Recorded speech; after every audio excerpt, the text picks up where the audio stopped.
We all know the Satanist authorities place clues to their true nature, in speeches, on money, and so on, in order to play tricks with the ignorant masses. I have found yet another in the logo of NASA. Looks normal, right? Well, can you see the red V? Here it is flipped 90 degrees. It is undeniable, the letter V, written in a stylized Middle Eastern font, clearly. The letter V has been used in occult symbolism and rituals for thousands of years. There's a reason the pentagram have 5 sides, penta, and that the Illuminati use the mysterious 5-finger salute. It all traces back to Satan.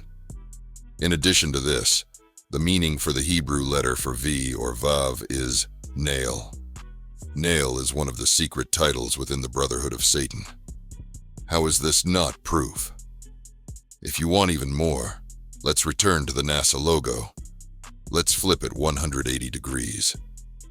Now, what is it we see in that V? Something suspiciously looking back at you, like an eye. I know people like to make jokes about the all-seeing eye, but it is a very real symbol used by the Satanist authorities. It's on the back of the dollar that's in your pocket. And here we see it again, clear as day. There is only one answer to this. And NASA is a Satanist organization made to pull the wool over the eyes of the ignorant. The Bible clearly proves that these signs should appear during the end times, when the masses will be deceived by evil. This is not coincidence. Don't let yourself be fooled.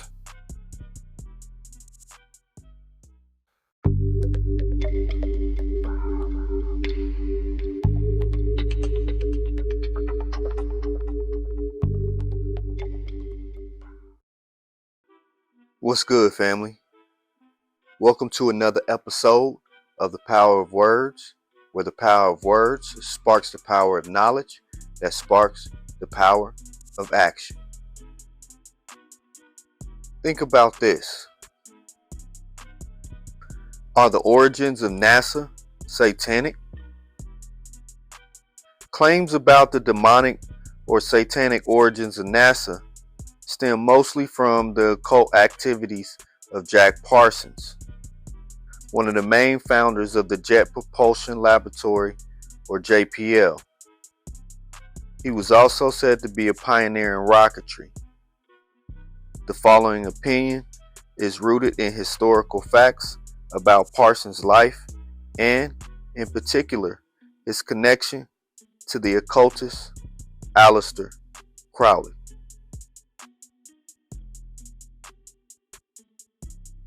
Jack Parsons was a self-taught scientist who went on to establish JPL in Pasadena, California in 1936. He was also a devout follower of Aleister Crowley's occult religion, Thelema, and practiced sex magic, believing he was summoning demons to aid in his scientific achievements. Parsons and his partner, future Scientology founder L. Ron Hubbard, engaged in occult rituals known as the Babylon Working in 1946. While Parsons is considered a father of modern rocketry and founder of JPL, he never worked at NASA. NASA was founded in 1958, 6 years after Parsons' death in 1952. However, JPL ended up becoming a vital part of NASA, which has roots in the work put in by Parsons and his team. In recent years, media personalities such as Candace Owens have used historical facts to argue that the U.S. space program was founded by the satanic elites, or at least built on occult rituals. All right, so whenever I'm trending over something that's just not that big of a deal, I know that there's something the establishment wants to hide. It's called a media overreaction. And that always means that there's something that you've accidentally landed upon that they don't really want to be exposed. And this is sort of what happened when on Monday, I did this whole long episode about why I am now rejecting the cult of science. So many things that they lied to us about. Vaccines, birth control, people that are being injured, and we just accept everything the experts say. and we're sacrificing our own bodies. It just feels strange. It feels wrong when you look further in the history. They just keep lying and getting away with it. What I said was that science has become a pagan faith. Yes, that's what I actually believe. And I said, if I don't get it from the Bible and I can't observe it with my own eyes, I don't stand it as the truth. But I think it was actually this. I'm starting to see a trend that every time you start talking about the Bible, you start talking about God, you start talking about spiritualism, and recognizing that America and the West is an anomaly, that there are spiritual forces that are working on people at all times. The media panics because the media, in my view, is a bit satanic. I genuinely believe this, and so did one of the people that was watching this trend. I had a random user reach out and say, yeah, the reason they're freaking out is because NASA is satanic. The origins of NASA are satanic. And I went, what are you talking about? And OMG, you guys, buckle up.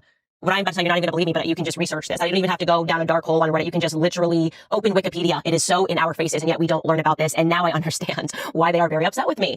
So you may have heard of a man named Aleister Crowley. If you haven't, I'll provide you with some brief spark notes. Aleister Crowley was an Englishman. He was also a drug abuser. He was a bisexual who is credited with heavily influencing the eventual counterculture revolution of the 60s in America. Free love, free love. Yeah, that book Chaos. Things got weird and satanic in the 60s in America. And America is where this Englishman, Aleister Crowley, eventually moved.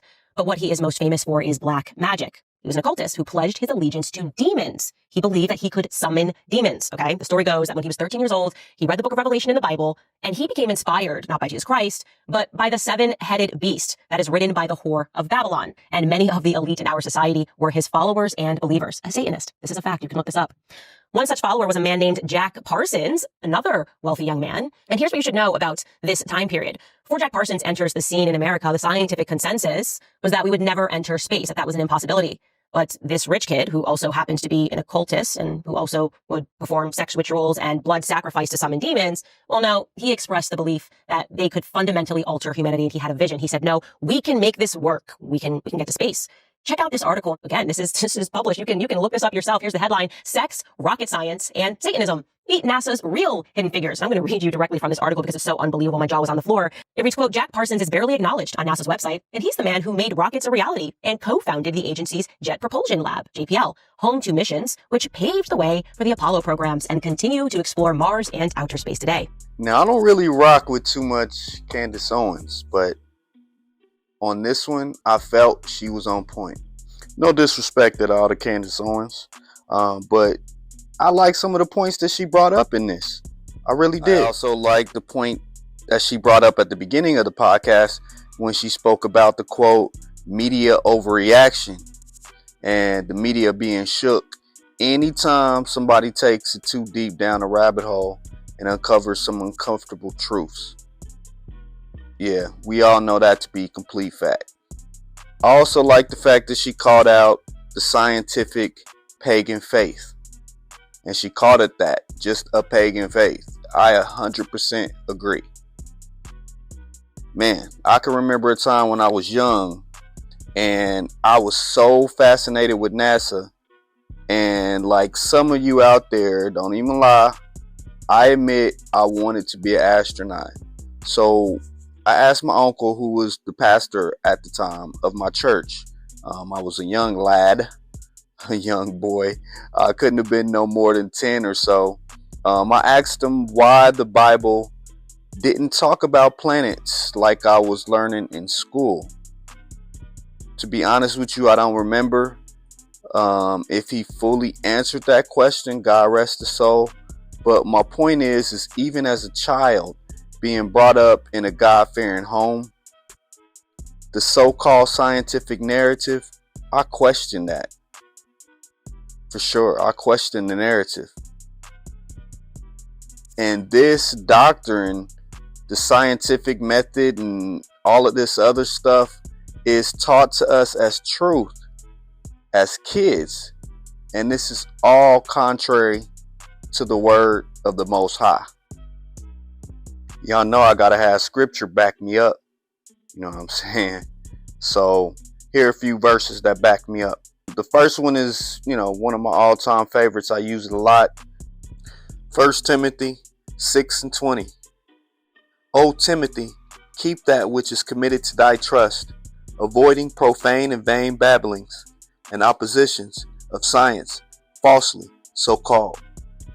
Another good one is Romans 1:21, where Paul suggests that those who claim to be wise apart from God became fools, often interpreted as a rejection of humanistic science. Then we got 1 Corinthians 3:19. And that says, for the wisdom of this world is foolishness with God. Genesis 1 and 2, way back in the beginning. The creation account is often cited as opposition to theories of naturalistic evolution, which are considered by some to be a false knowledge. And that's what I was going through as a child. Like, I was like, what's going on with what they teaching me in school, and then what I'm coming here and learning in church. Colossians 2 and 8 also warns against being taken captive through philosophy and empty deceit based on human tradition rather than Christ.